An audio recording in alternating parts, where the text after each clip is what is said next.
ลงตั้งแต่สมัยโบราณเลยลูกเอ้ย เป็นหยังจังเอิญทำโรง มันมีโรงนะไปเข้าไปเบิ่ง เอาเมืองไหนบ่ ได้ไป คนตายภัยตายกรรมป้าไว้แล้วตื่นมาแล้วก็ย่องเข้าบ้านเฮาเฉย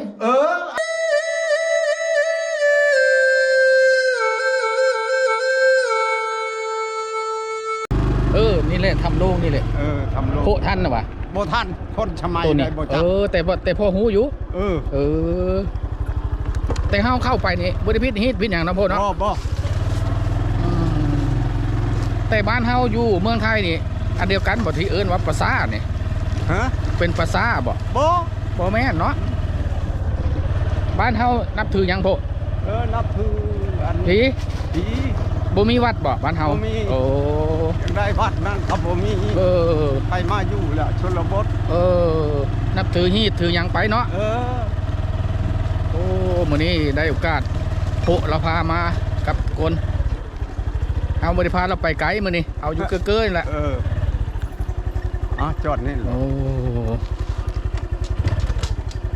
เดี๋ยวไปลงก่อนโอ้รบกวน โดย โพซื้ออย่างก่อโพหาขอญาต เกลิวนั่นแหละ โอ้เป็นชื่อเวียดบ่ บ่ชื่อพ่อเนี่ย ชื่อลาวคนเป็นคนลาวแท้ๆเฮา โดย แสดงว่าประวัตินี่คือเป็นหยังจังเอิญทำโรง มันมีโรงนะไปเข้าไปเบิ่ง เอาเมืองได้บ่ ได้ไป บ่ได้เป็นหยังบ่พิธีบ่โอ้โรงคนตายนี่บ่โพ จักเช่าอยู่ในชัตวรรษใดพ่อก็บ่ฮู้ โอ้ อันถามปู่ก็บ่ทันถามย่าก็บ่ทัน ขนาดปู่ย่าเฮายังบ่ทัน บ่ทัน แต่เฮาก็ได้ยินแต่คำเว้าคำลือมา อืม แต่โรงนี่มีอีหลี มีไปเข้าไปเบิ่ง ไปปอตัวพวกกับบริยานบ่ด้วยไร ย่านหยัง โอ้ขนาดเด็กน้อยกับบริยานแหละแถวนี้เนาะ บ่ เขาจนสิ้นหมดเลยโพเรามาพามาเบิ่งทำโรงนะครับของบ้านหยังโพนี่ บ้านหนองปี บ้านนงปีง แต่ว่าบ้านเก่าไทยละกวนกระพุงมันมีในแผนที่ดอก บ้านกวนกระพุง กวนกระพุง อันนี้มันเลิกอยู่บ่โพ อันนี้น้ำแก้งวางแล้วนี่ สมัยสงครามเขากับบ่แม่นสิได้เข้ามาลีอยู่นี่อยู่บ่นี่ บ่บุรีได้ยนต์ยิงโอ้เบิดผ่ามันเจือดลงมา อันนี้นะ โดย ทำโรงทำประวัติศาสตร์ตะกี้ตะเก่าครับทุกคนพวกเราว่ามีโรง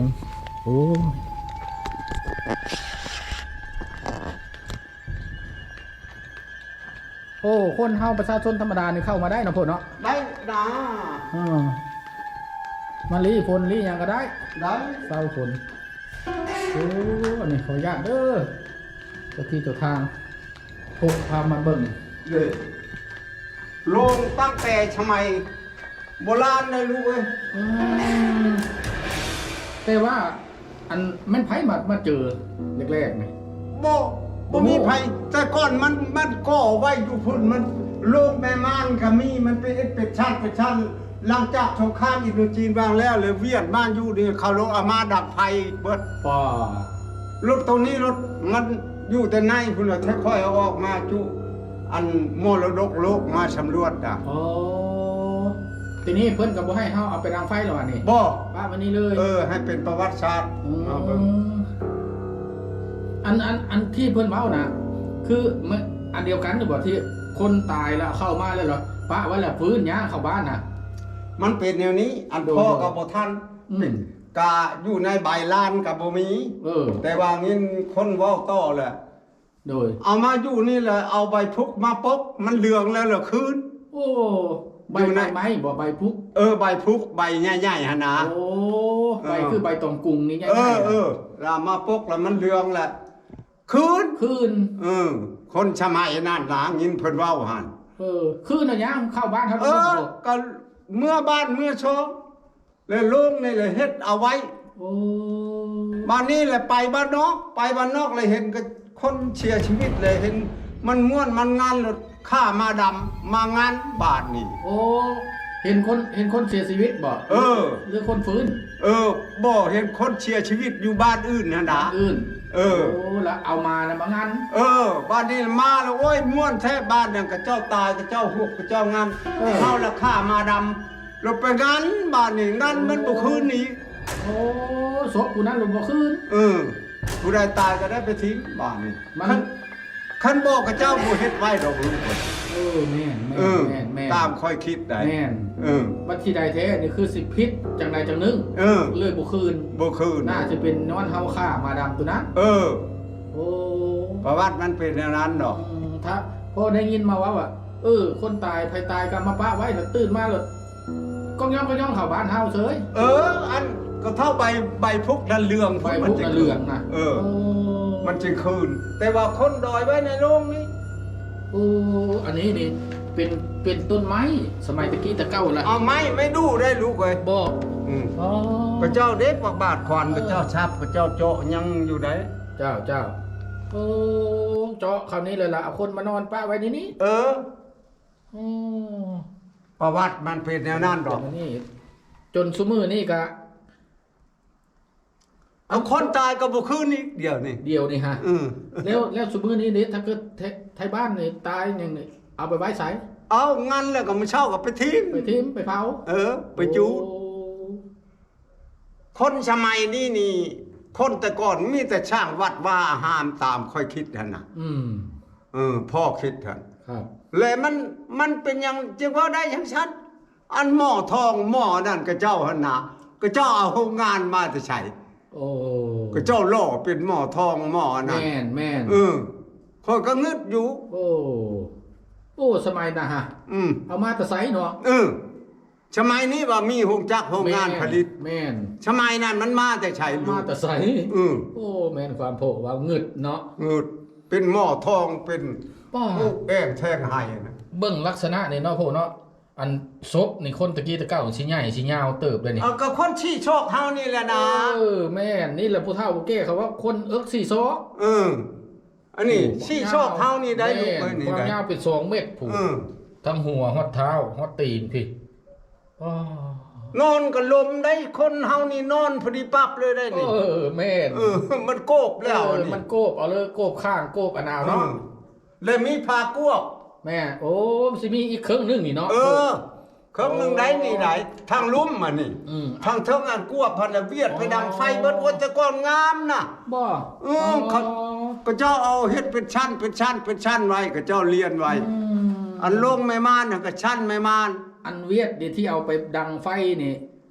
อันเวียดทหารหรือเวียดไทยบ้านนี่บ่แล้วเวียดสงครามบ้างแล้วนี่เวียดสงครามที่เข้ามาหนีซึกดีอย่างเข้ามาลีอยู่นี่นะบ่ก็เจ้าลงมากองทัพก็เจ้าลงมาแล้วมาพักมาเช่ามาพักมาเช่าแล้วก็เจ้าดังแนวนั้นได้ดูไป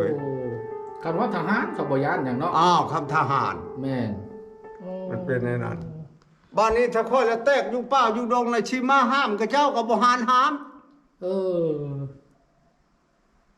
คำแตกอยู่ป่าอยู่ดงลี่ยนหนาแต่ในพวกนี่อันสงคราม2เทื่อนะพวกหายังอยู่ยังทันเบิดสงครามสมัย54อันพลังกับเวียดทางกะพ่อกับทัดเจ้าเฮานี่เฮ็ดหยังเฮานี่หนีลี่อยู่แล้วบ่ลี่อยู่ป่าอยู่ดงแล้วยันยนต์มันยิงยามเว้นกันนี่ก็ได้ยามบ่ได้เฮ็ดเวียกเลยนะแถวนี่กินข้าวน้ำเวียดได้ก็เจ้าช่วยก็เจ้าบ่ให้เฮ็ดเวียกให้ชูเจ้าอยู่ซื่อๆให้ลี่อยู่ให้ลี่แล้วกินข้าวนํกันลี่ช้อนปอตัวฮอดเดือนมากับเจ้าแหละชามข้าวนี่ไปลักเอากลางเว้นลักเอาเขาก็บ่ให้นะเขาเห็นอยู่เขาฮู้อยู่เนาะเฮาเลิศซอยเดียวอาศัยเดียวมันเป็นแน่นั่นดอกจักปีแล้วอายุ80บ่ฮะ80แล้วยังทันสงครามอยู่2เทื่อเอาก็ไล่เบิ่งนะพ่อเกิดปี1945สงครามโลกครั้งที่2นี่พ่อน้องแม่นแล้วสุดท้ายนะอันเบิ่งเด้อพ่อเกิด45บัดนี้61ไปเหตุการณ์ตีอเมริกานี่แหละคิดเบิ่งเนาะ16ปีเนาะ16ปีย้อนลงไป16ปีเลยเราอยู่16ปีกำลังเป็นบ้าเป็นวัยรุ่นตอนนั้นเอาเมียแล้วบ่บ่ทันได้เอาสมัยนั้นยังบ่ได้เฮ็ดหยังยังวุ่นวายนำสงครามอยู่เนาะบ้านนี้81เลยพ่อออกจากการมันบ่กุ้มกินเลยพ่อออกมาเช่าให้ชาวนากินออกมาใช้ชีวิตแบบเฮาเฮ็ดให้นาเฮ็ดสวนไปโดย จริงๆนี่ตะกี้นี่หลายมีของแม่หมอกแม่ม่านนี่มีหมดบ่ ครบเบิด ครบเบิดเอาวางไว้ถึงคุณบอก พูดก็เจ้าไว้ชั้นสูงพุ่น โอ้เป็นลี่เป็นม่องลี่ม่องพักเศร้าของทหารเวียดนามตะกี้ตะเก่า ชมัยสงครามอีก แม่น ในจีนบางแล้ว แม่นแต่เขาบ่สนแล้วว่า ประเพณีเฮาแนวใด โอ้ สมัย ย นั้น อย่า เนาะ แล้ว อืม แต่ก่อนมือบุท่านเกิดสงครามเนี่ยยามเดือน5เด็กน้อยก็เจ้ามาลิ้นอยู่นี่ก็เจ้าก็บ่ได้ต้องแน่นี่ได้ตาม แม่นคือพ่อแม่สิบอกเนาะ เออ สู้ไปลิ้นสู้ก็บ่ต้องไปไกลไป บอก สู้เด้อหั่นนะ ชูไปต้องไปชูนเพิ่น แม่ ของเพิ่น แม่ ของสมัยปฐมโบราณ แต่บัดนี้ยามแบบ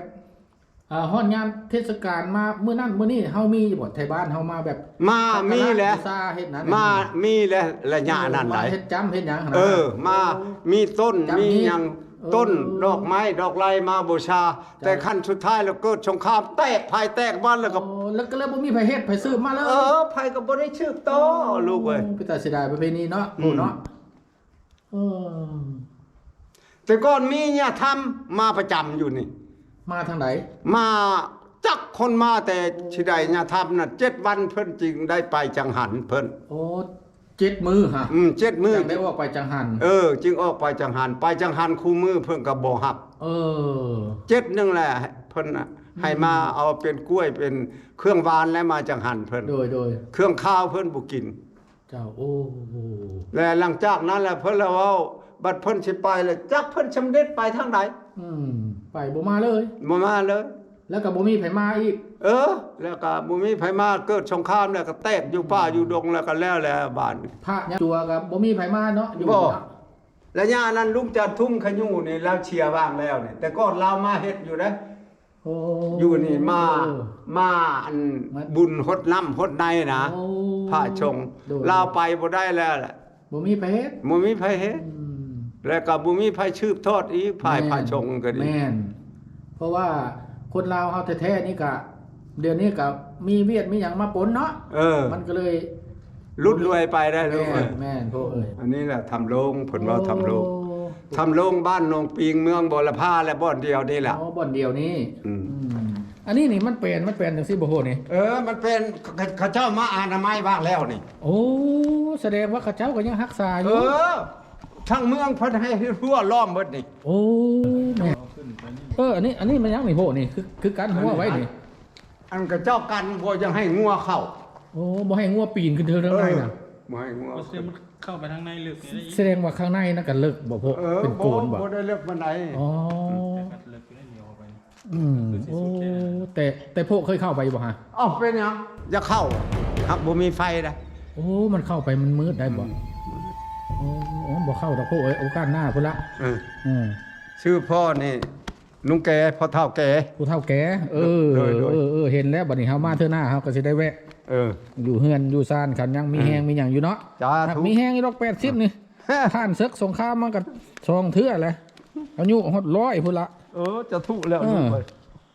ย 100บ่เจ็บบ่ไข้ได้100บัดย่างอยู่ดองๆคือนี่แหละ อนุรักษ์ไว้เพิ่นว่าประวัติศาสตร์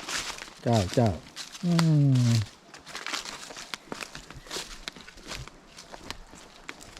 ผู้แก่เนาะ โดย ผู้แก่เป็นผู้เฒ่าผู้แก่ที่พอฮู้ประวัติบ่ฮู้จังใดนะผ่านศึกสงครามมา2ศึกแล้วจนได้ออกมาใช้ชีวิตหาอยู่หากินตามธรรมชาตินะพวกเนาะ